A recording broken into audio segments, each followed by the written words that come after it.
Football is a beautiful game. It has its ups and downs. There are players who have reached the pinnacle of football with their skills, talents, and dedication.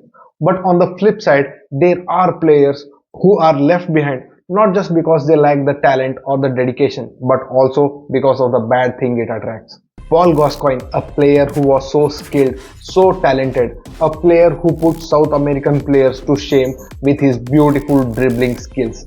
Paul Gascoigne was called English Maradona for the sheer amount of skills he had. But he constantly battled depression, alcoholism, and was in and out of rehab. Media hounded him everywhere. Paparazzi constantly clicked his pictures, and it felt like he was paying the price for his fame. Some reporters like Piers Morgan admitted the press of maneuvering instances which made GAZZA look like a drunk alcoholic tumbling or taking a fall on the streets. So it was the media, the tabloids and the bad press around him which led to the downfall of Paul Gascoigne. So in this video, let's look at the legend which was Paul Gascoigne. Paul Gascoigne, coming from a working class family in Gateshead, England, his father being a bricklayer and mother a factory worker, lived his early life in poverty and crisis. His life outside his house wasn't good either. A young Paul had to go through the trauma of witnessing his friend's brother's death, which impacted his mental health badly. He developed OCD at a young age. He used to shoplift, steal from his parents to fuel his gaming addiction. Despite coming from a bad childhood and a neighborhood which had a very bad influence on him, Paul Gascoigne stood out when it came to football. A friend of his encouraged him to join the Newcastle United Youth Academy, and that advice completely changed Paul Gascoigne's life. He played few years for the youth academy, then he was promoted to the senior side. Paul Gascoigne, aka GAZZA, was a bit bulky for a footballer, but his skills, passing and vision compensated for it. In 1988, just 3 years after his senior appearance, he won PFA Player of the Year and was part of the team of the season, this being his highest individual award he ever won. He was also touted as the best young player in the world football by the English media.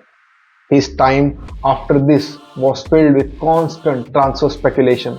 He almost joined Manchester United when he gave Sir Alex his word, but Spurs signed GAZZA, who put a better financial terms for him.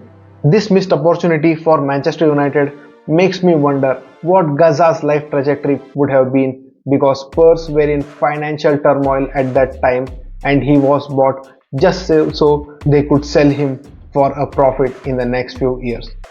During his time at Spurs, he won them the FA Cup final, but it came at a cost. He lunged into a tackle to get the ball and ruptured his ACL and missed out the entire 1991-1992 season.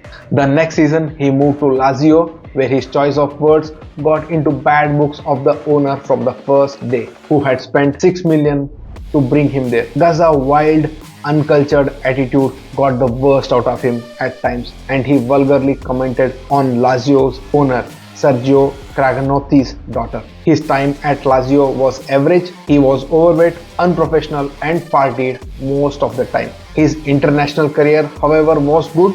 He played well for England, especially during the 1990 World Cup, where he was one of the most important players. He settled several goals for England on their way to the semi-finals.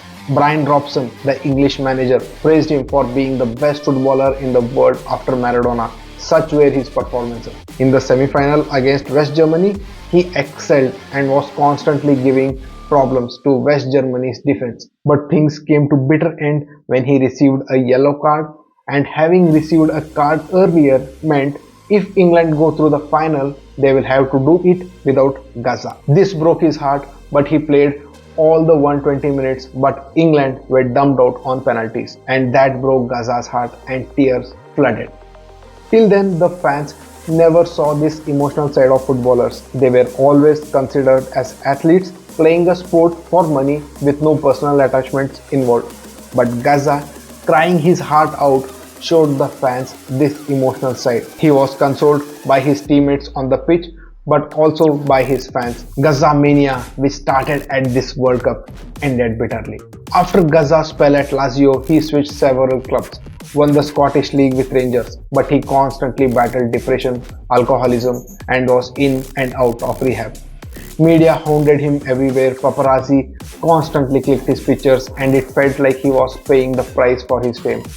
Some reporters like Piers Morgan admitted the press of maneuvering instances which made GAZZA look like a drunk alcoholic. GAZZA was so popular that photographers were dedicated to taking his pictures and they lived off that. GAZZA suffered a lot of bad press, constant heavy criticism from the press for his lifestyle.